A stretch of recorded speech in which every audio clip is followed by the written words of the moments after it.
Hello, Steelers Nation, and welcome to a brand new episode of the Steel City Insider podcast. I'm one of your hosts, Jeremy Hritz, alongside the man, Jim Wexell, publisher of Steel City Insider. Jim, we've got playoff football on a Monday night, and based on everything that I'm reading, Jim, the Steelers shouldn't even show up Monday. I mean, this is the Texans game. They have no shot whatsoever.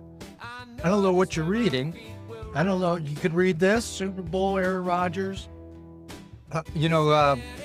The Texans have. I got a bunch of numbers and notes because I know you're very upset, and I need this stuff to calm you down. Okay. Rodgers versus top 2 scoring or total defense. He's 3-3 in the playoffs, including the Pittsburgh Steelers in this Super Bowl. Yeah, but I got one that won, so I got that one. I brought all my stuff out. This is a big baggy shirt. Tells you how much weight I've lost since 2006.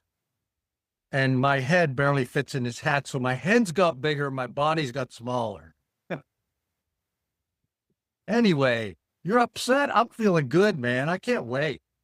Yeah, I mean, I'm actually feeling good. I like the position that this team is in, and I say that partially tongue in cheek here, but you look at the national media and what they're saying about the Steelers team going into this contest against the Texans on a 9-game winning streak, strong defense. There's no question about that. Elite pass rush, but it seems like it's a lazy narrative out there by the national media, not what we're getting from you and from other solid writers in Pittsburgh, but it's just saying that there's no chance at all for this offense to move the ball against this defense. I love the statistic that you cited there about Rodgers, and then also too that this defense isn't going to be able to stop CJ Stroud and really an average offense.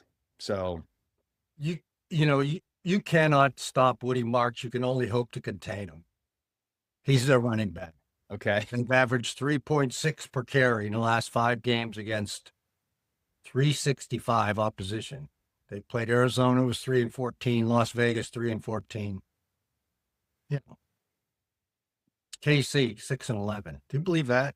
KC finished 6-11. Crazy. Okay. I mean, I have a lot of respect for Houston, but you mentioned the 9-game win streak. Can I use my 9-game win streak stat I have? Yeah, let's hear it. All right. Teams that have went into the playoffs on a 9 or more game win streak are 6-6 in the first round of the playoffs. Wow. Yeah, it's pretty crummy, isn't it? It is. Yeah. Only one of those teams won a Super Bowl. Okay. New England in 2003. Makes Okay. So, I mean, I can run down, but if I start giving numbers, you'll just glaze over. So I'll just intersperse. I think that's a good approach here as we work through this. Well, Houston has a problem defending the deep pass because so few teams, they get after the passer. But if you can block them up, you can get deep on it. Yeah. Nobody since 2017, this is a next gen stat. Nobody since 2017 has thrown a ball in the air as far as Rodgers did this year. His Hail Mary against the Bengals, 69.8 yards in the air, 70 yards. So the old man can rocket it. Yeah. And, we saw the old man run 20 yards last week. We saw what he did in the fourth quarter, throwing laser beams, even over the middle. My goodness. Yeah.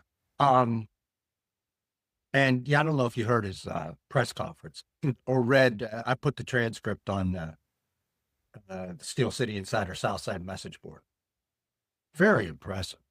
He is not coming close to venturing into saying anything stupid. He knows what's stupid and what's not. He's been in this stuff so long. Yeah. He's expressing gratitude. I learned all this self-improvement stuff when I got, maybe 60. And I said, wow, if I'd only used this stuff when I was younger, my head wouldn't have grown so big and my body wouldn't be so small, right? he's doing it now. His gratitude, he was just gushing gratitude yesterday without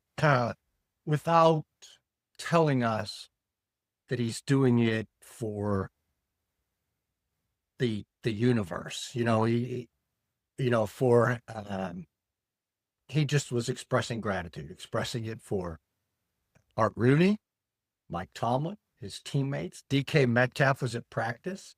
He said, we did a walkthrough, but DK and I didn't walk through anything. Just something like that. We went high speed, and I loved it. And I'm so grateful for all the work I was able to get in with DK.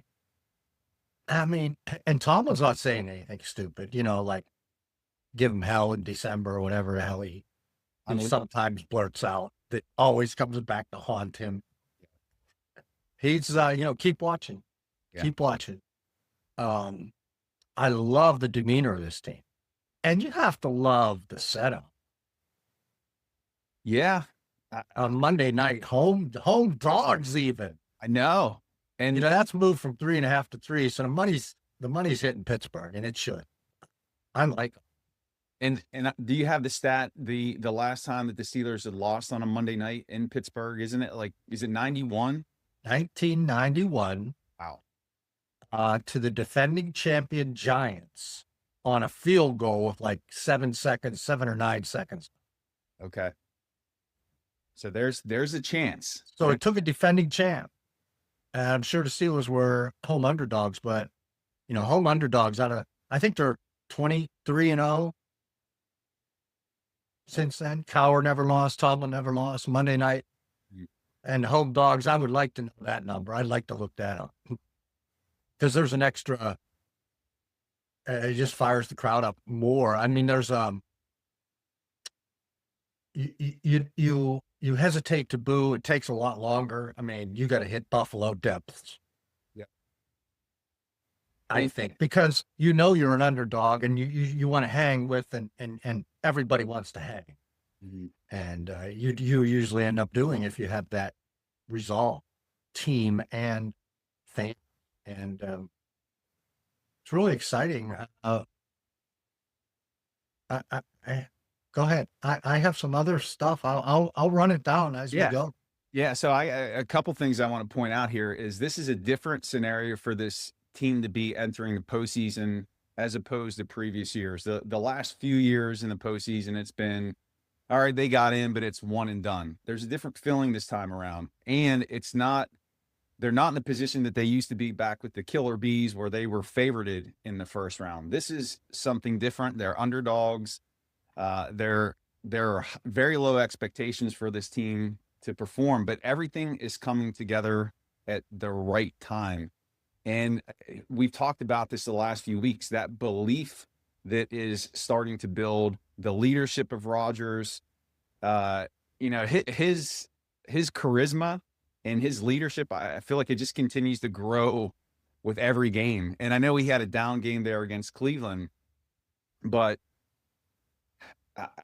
I don't want to get ahead of myself, but I feel something is building. This feels different. This doesn't feel like Buffalo 2 years ago. This doesn't feel like I can't even remember who they lost to last postseason. They have a better team. Yeah. And it's still not a perfect team, but the offensive line looks for real right now. And the defensive line looks for real right now. Yeah. So you have your two lines. The secondary was an disappointment last week, but I still believe in this secondary. Well, now they were selling out to stop the run. Exactly. And that's what I wanted to bring up. You won't have to do that this week. I with all due respect to Woody Marks, he reminds me, just to give him a little respect, he reminds me of the great Fitzgerald Toussaint. Oh, who fumbled again? I'm kidding. I've never seen Woody Marks play. I don't know. His numbers aren't too good. Yeah. And you would think that the focus is going to be on the passing game there. Nico Collins, Stroud, taking that away. But their backup running back, Nick Chubb, who, when he was healthy before that ACL injury, was a threat. But yeah, Gil Sayers was really good before he blew out his knee too. I don't think Chubb's ever coming back from that. No. And Minka did that. Yeah. Yeah, that was a sad But moment. I mean, with all due respect, hey, Tomlin still called him Mr. Chubb in his press conference. Okay. He's not, he hasn't made any mistakes as far as orator publicly. Right. I like that. And Rodgers didn't yesterday either. DK, of course, didn't. Yeah. It's best that he keeps quiet for a long time. Yes. But quiet from this perspective, but loud on the field in terms of his performance. So exactly. No, see, you know, we mock what they did in Cleveland, but you know, without DK, they had to start somewhere. Now, excellent defense. And, you know, you just put those two corners on whatever you've picked up off the waiver wire in the last month, and you clogged the middle of the field, you clogged the running game, and you rushed the passer with Myles Garrett. Yeah, that's good defense. But it forced them to work other guys. I think Thielen's going to be that other guy. You know, you need three. Calvin has come on and proved he's one of three. Did they find a guy in Thielen? Is he gonna convert all your 3rd and 6s that you need while they're doubling Metcalf? You know, you can use Fry. I believe the middle of the field's going to open up, and what they did with their running backs, Freiermuth, even Jonnu, and Thielen, I think they're going to work the middle of the field again. Now, this is a high-grade defense with speed all over the place. yeah. But I like the process that they had to go through to get better offensively, to find a way somehow. Yeah. So let me, you mentioned Rodgers' charisma, and that always reminds me of Bobby Lane, right? Bobby Lane came up in my stats, but this was post-Ravens game. I mean, we're far away from that, but Lamar Jackson tied Bobby Lane for the most losses when you had 120 passer rating. Wow. I see a Bobby Lane stat. I mean, I didn't know in 1960 that Bobby Lane put 3 120 passer ratings together because, you know, back in the old days, those passer rating numbers can't compare to anything. So anyway, that's my Bobby Lane stat, because I think Aaron Rodgers is Bobby Lane, except didn't drink as much, but he's trying.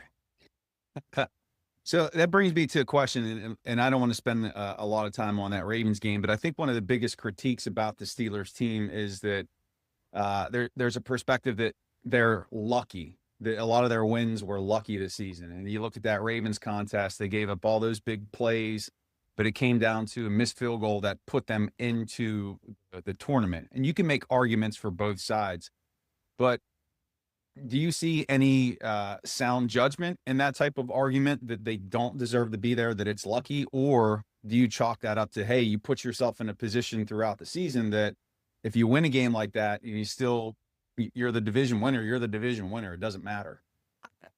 The only time you need that is if you want to make a case to fire Tom. And I'm sure everybody's, 75% of fans are doing that. Oh, you just got lucky.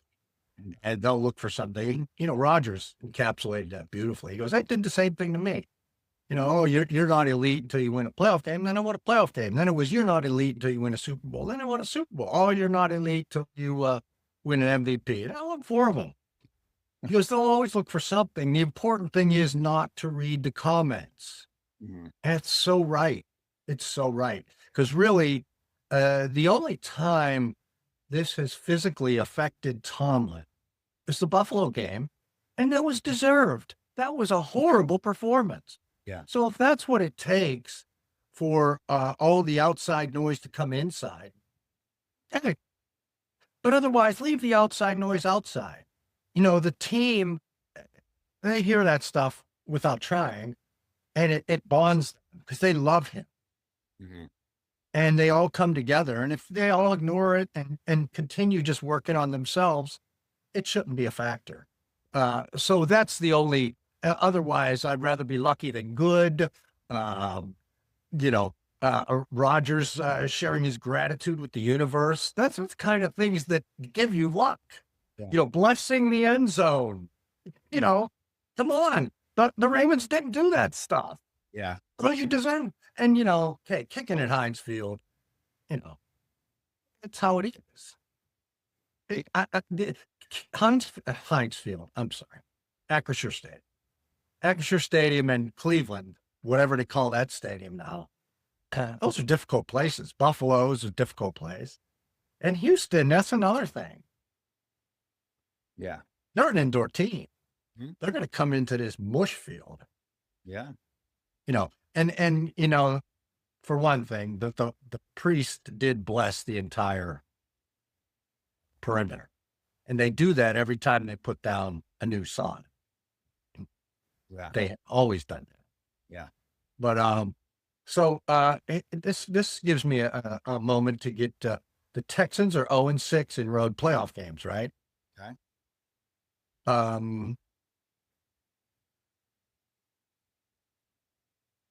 They first time quarterbacks at Pittsburgh. This is Stroud's first game in Pittsburgh. Mm-hmm. First time quarterbacks are 21-55. That's not rookie quarterbacks. That's first time quarterbacks. Wow. So he's going to get a feel on the muck. Yeah. No, there's some muck mold. But I have to throw other stats out there. Teams with the number 1 defense or number 2 defense have a great record. I didn't write that one down. That's pro. And the Steelers have the 4th longest playoff losing streak in NFL history, 6 games. Oh, wow. So those are adverse numbers.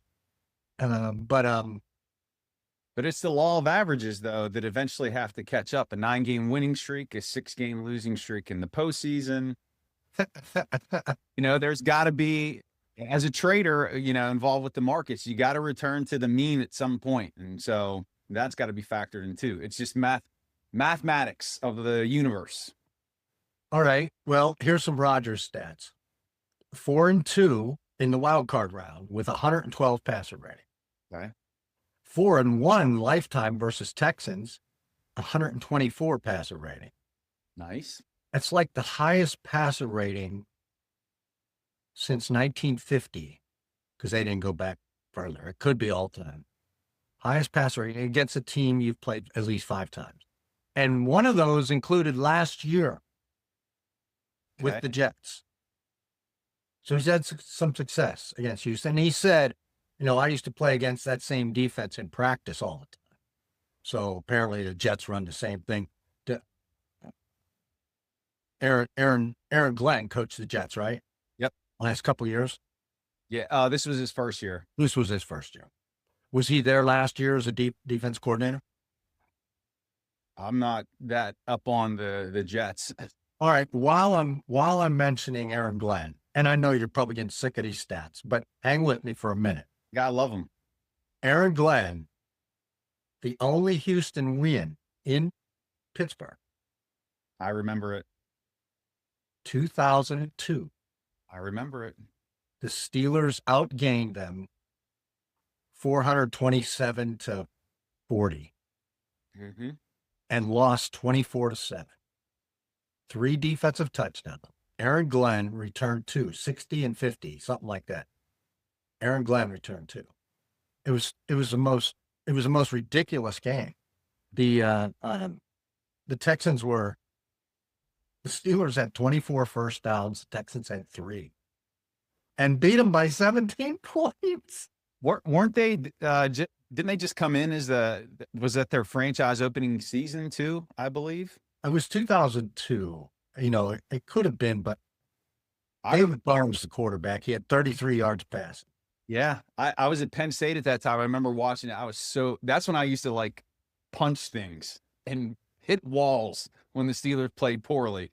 I've calmed down since, but I remember I was so mad. That's 3-1 against the Texans here in Pittsburgh. We all know last year, before Joey Porter started playing, Nico Collins went off on him, right? So, Joey Porter now, a tall, lanky, Nico Collins isn't a sprinter.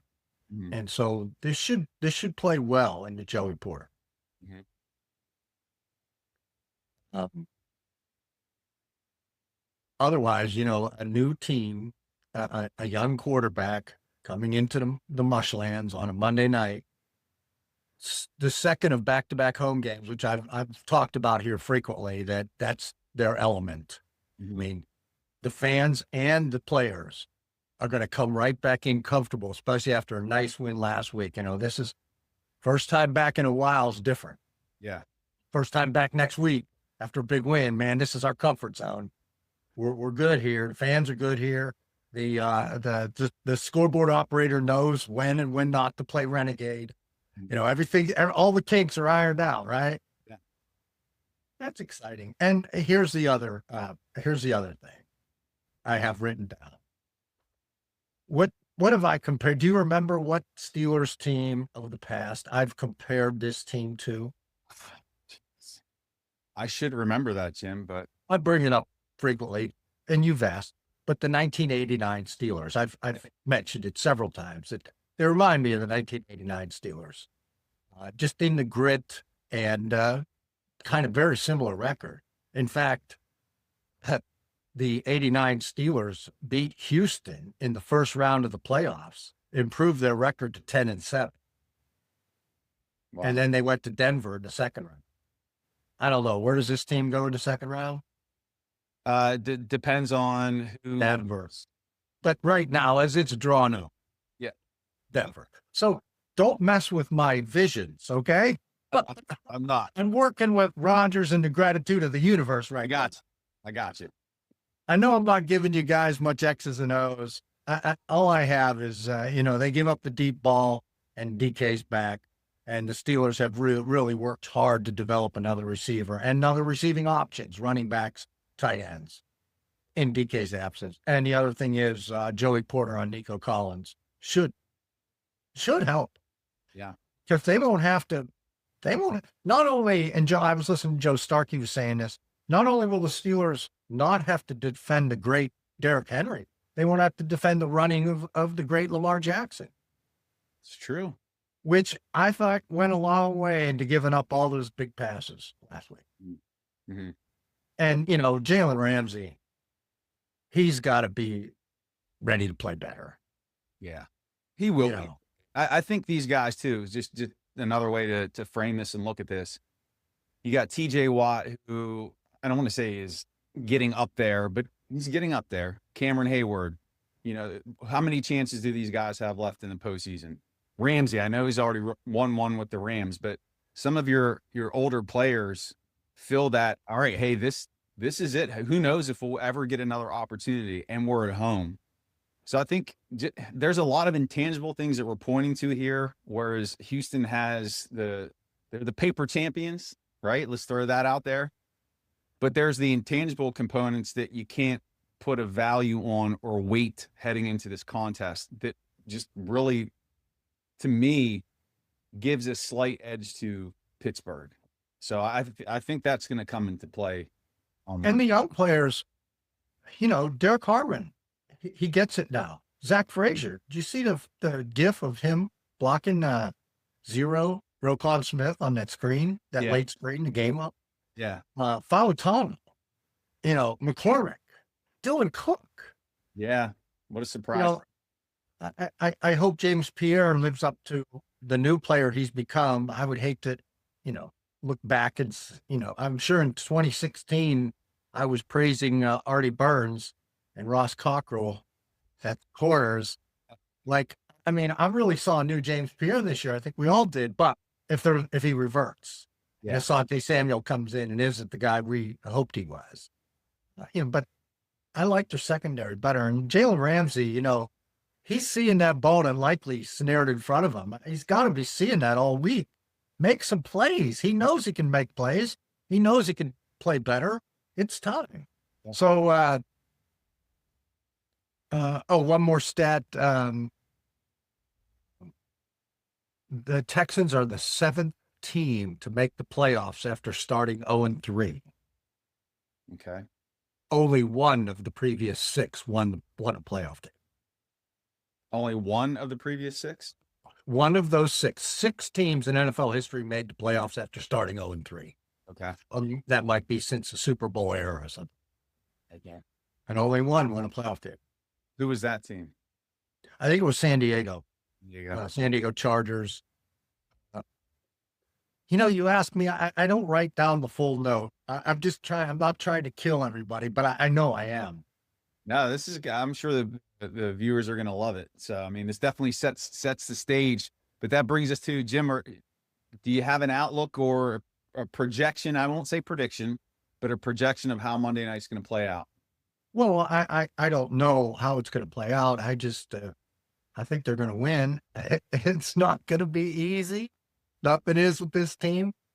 Will we go to sleep Monday night? Will we be able to get up for work Tuesday?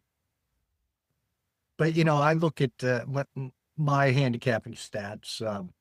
The Texans, the Steelers have a distinct edge at the line of scrimmage in spite of playing a more difficult schedule the last 5.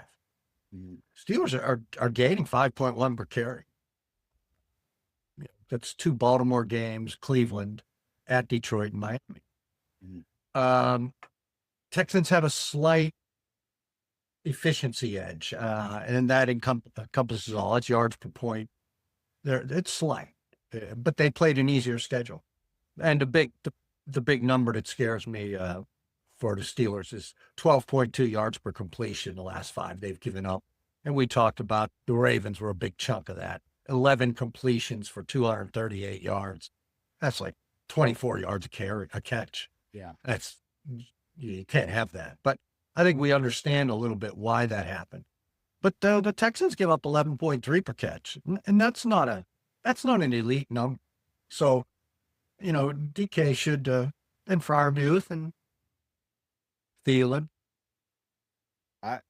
I've got this vision, Jim. I'll put this out here as kind of my take, but I think Metcalf is being let out of the cage after these last 2 weeks, and just is intense as he is as a competitor.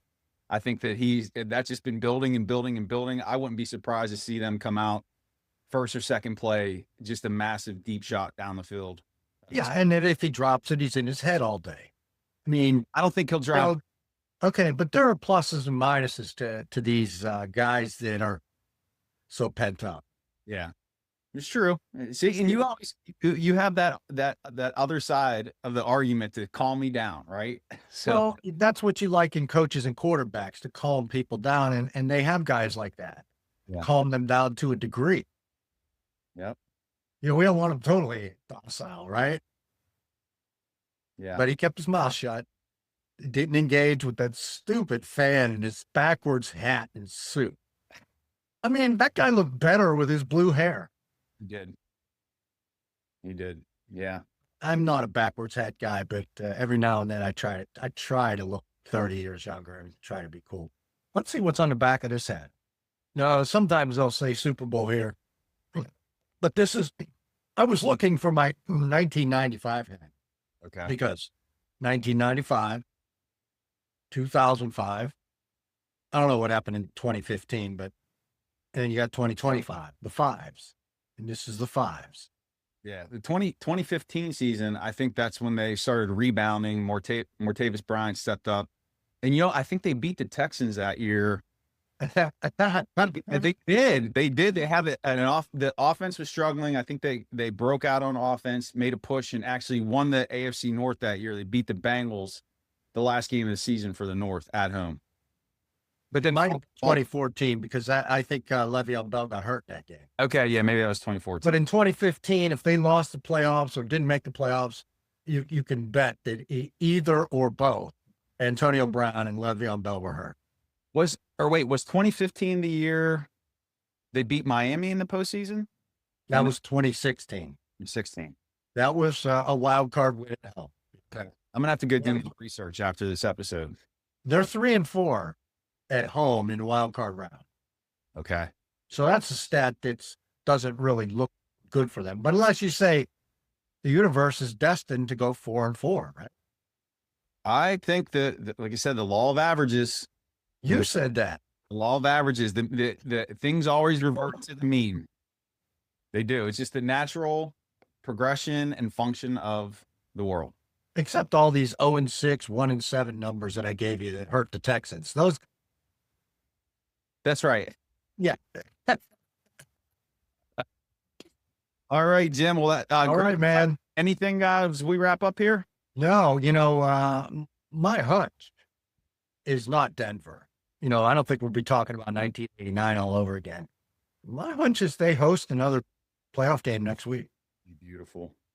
I just want them to win. I don't care what happens. I want just keep the hope. Keep my hope alive. I got in here just a cool story I want to share. So my son, he's like, Dad, can I stay up and watch? It's my oldest son. Can I stay up and watch the game with you? I was like, yeah, absolutely.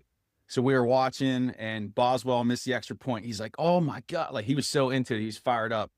And then, Baltimore's kicker was lining up to kick, and he's like, this stinks. I was like, well, buddy, sometimes you win, sometimes you lose. So I quoted Cal, right? To his daughter. Right. That's good. That's good. And then what happened? He goes, because I turned away. I didn't want to watch. He goes, Dad, they missed the kick. And he was super pumped. So he's excited. I'm going to let him stay up and watch Monday night. So I'm sure there's lots of families out there, special moments. And that's really what this is all about, being a Steelers fan. So exciting. Maybe you should look away for every opposing kick. Okay. You got it. Done. Even extra points. Done. Say less. All right. See you next week. Thank you. And we'll see you next week. Go Steelers. All right. I know just where my feet will rest.